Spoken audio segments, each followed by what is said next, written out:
ये कहानी है मनीषा की, जो एक बड़े शहर में अपने पति दीपेश और अपने सास ससुर के साथ रहती थी। वहीं उसकी एक जेठानी भी थी जो विदेश में रहती थी। एक दिन की बात है, मनीषा को उसकी सहेली दीप्ति का कॉल आता है। अरे दीप्ति, मैंने कल फोटो भेजी थी ना वो पर्स की, कैसा लगा तुझे? पूरे 3,000 का है। बाप रे बाप, 3,000 का? मैंने तो आज तक 2,000 का पर्स भी नहीं खरीदा और तूने सीधे 3,000 का पर्स खरीद लिया।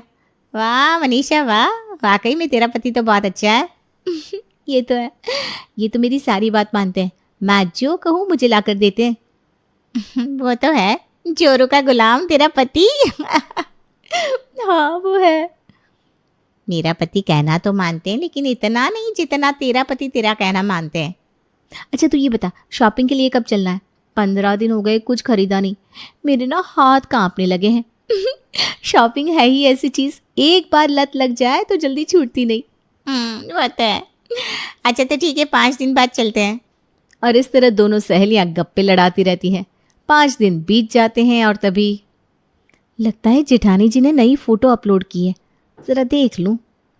मनीषा अपनी जेठानी की नई पोस्ट देखती है तो बिल्कुल हैरान रह जाती है, क्योंकि मनीषा की जेठानी ने अपने हाथ में एक पर्स पकड़ा हुआ था जो एक फेमस ब्रांड का पर्स था और उसकी कीमत करीब 25,000 रुपये थी।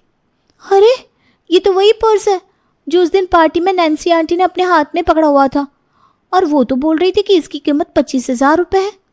हे भगवान, एक मैं हूँ जो 3-4 हज़ार रुपये से ऊपर बढ़ ही नहीं रही हूँ। मनीषा हमेशा ऐसी ही अपनी जेठानी से छोटी छोटी बातों पर कंपैरिजन किया करती थी, और आज जब उसने अपनी जेठानी के हाथ में ये महंगा पर्स देखा तो उससे रहा नहीं गया।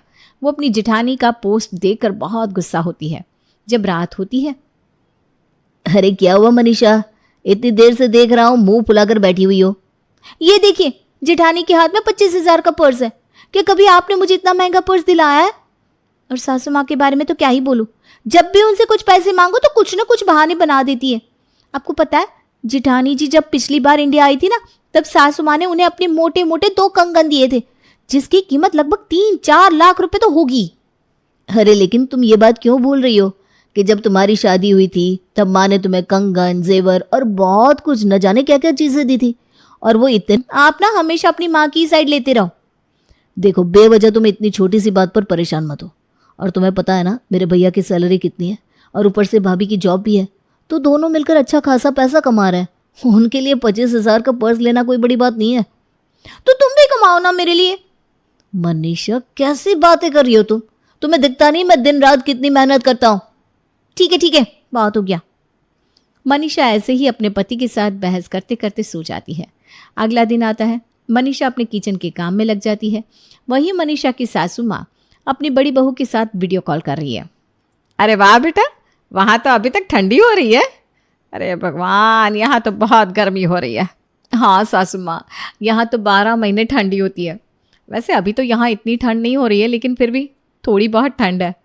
और इंडिया में तो बहुत गर्मी पड़ती है, बाप रे बाप। पता नहीं अगली बार आऊँगी तो कैसे रहूँगी। मुझे ना यहाँ की आदत पड़ गई है। वो तो है बहू।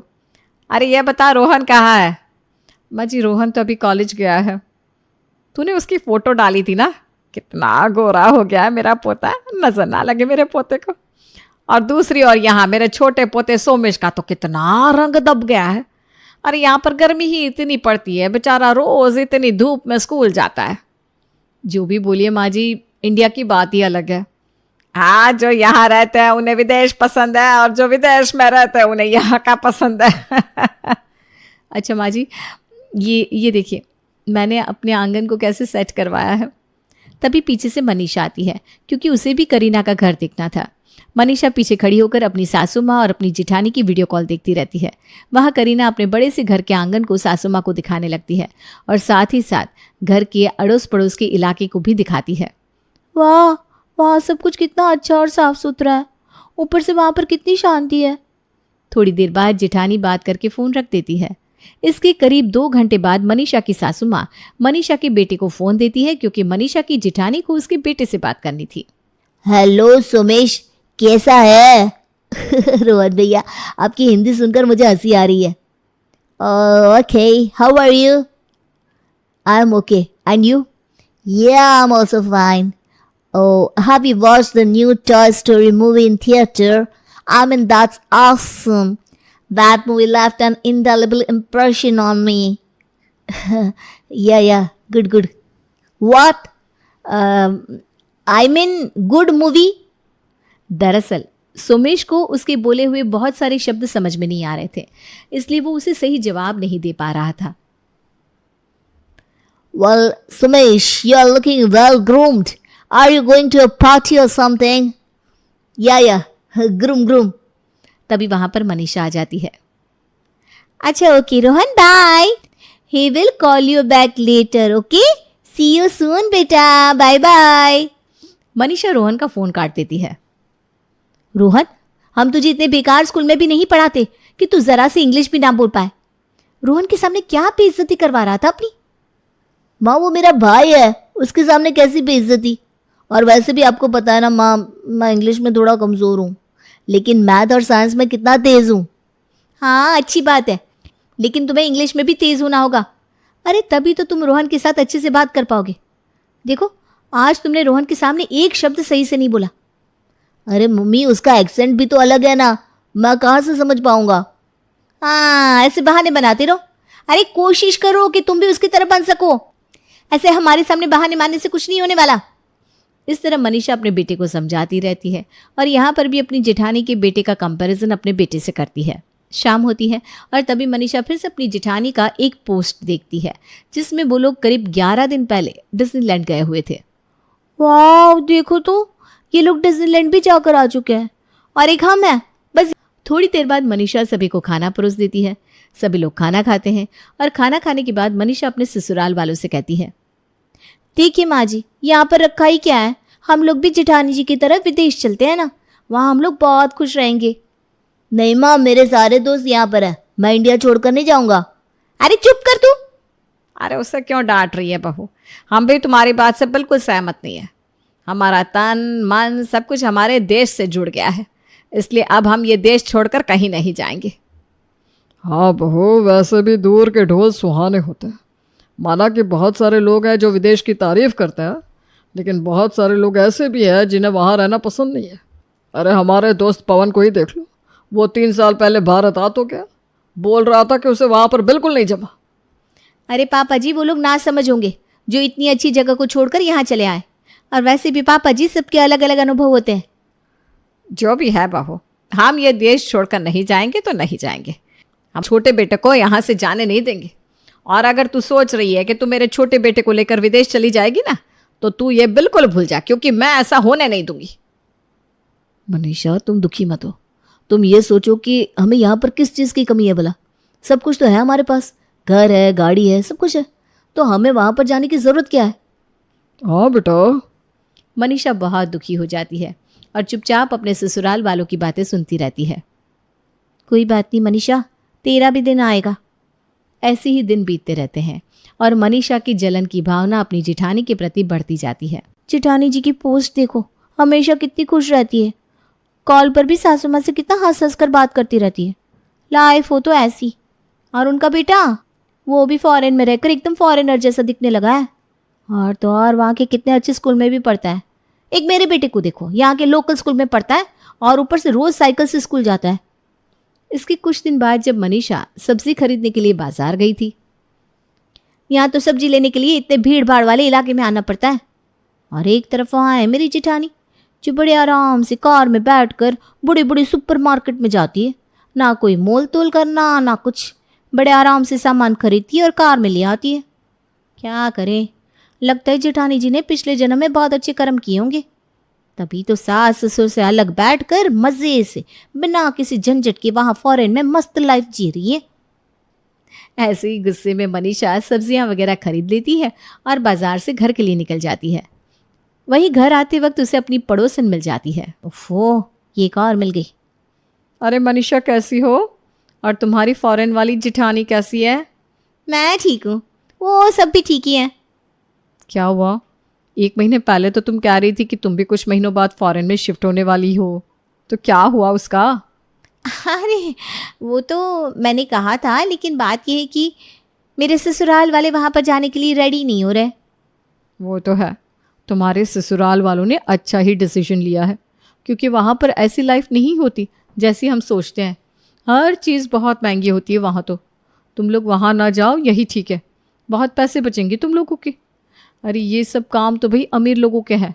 मेरी ननद है ना छोटी वाली, उसके पति का प्रमोशन हो गया है और वो लोग फॉरेन में शिफ्ट हो रहे हैं। अरे भैया, उन लोगों की बात ही अलग है। वो लोग ना बहुत पैसे वाले हैं।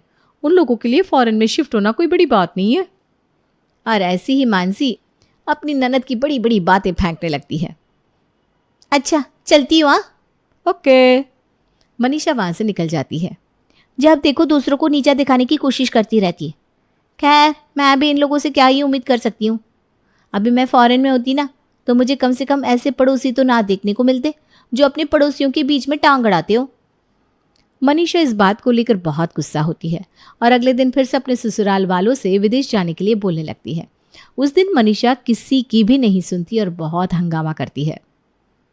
मनीषा बहुत हो गया, अब एक शब्द और नहीं। हाँ बहू, कभी तुम बात को समझने की कोशिश क्यों नहीं करती हो? आप लोग कौन सी मेरी बात सुन रहे हैं? चुप मनीषा, बिल्कुल चुप। अब एक लफ्ज और नहीं बोलोगी, वरना हम तुम्हें तुम्हारे मायके छोड़ आएंगे। अरे माँ ऐसा मत बोलिए, वो समझ जाएगी। अगर समझ जाएगी तो समझा अपनी पत्नी को। फिर क्या, अब कुछ दिन के लिए मनीषा चुपचाप ही रहती है। तभी सभी को पता चलता है कि दीपेश के भैया फॉरेन से यहाँ आ रहे हैं। कुछ दिन बाद जब मनीषा की जेठानी का परिवार विदेश से आ जाता है। हमें यहाँ पर आए हुए कितनी देर हो गई है और देवरानी जी ने अभी तक मुझसे एक शब्द भी नहीं बोला। पिछली बार जब मैं आई थी तो देवरानी जी की देवर जी के साथ शादी नहीं हुई थी, वो नई थी, तो इसीलिए उन्होंने मुझसे बात नहीं की होगी, समझ सकते हैं। तब की बात अलग थी, लेकिन अब क्या हुआ? ऐसे ही 3 दिन बीत जाते हैं। मनीषा अपनी जेठानी से कटी कटी सी रहती है। भैया विदेशी लोग भला हम देसी लोगों से क्यों बोलेंगे, इनके अंदर एटीट्यूड ही इतना होगा। मनीषा की बातें करीना सुन लेती है। तो ये बात है, देवरानी जी हमारे बारे में ऐसा सोचती है। चलो इनसे मैं ही बात करती हूँ। हेलो देवरानी जी। जेठानी जी आप? हाँ मैं। अच्छा मनीषा, तुम्हें ऐसा लगता है ना कि विदेश में हम लोगों की लाइफ बहुत अच्छी होती होगी? हाँ वो तो है, इसमें कहने वाली कौन सी बात है। सच कहूँ, कुछ भी नहीं होता। वहाँ की लाइफ बहुत हार्ड होती है।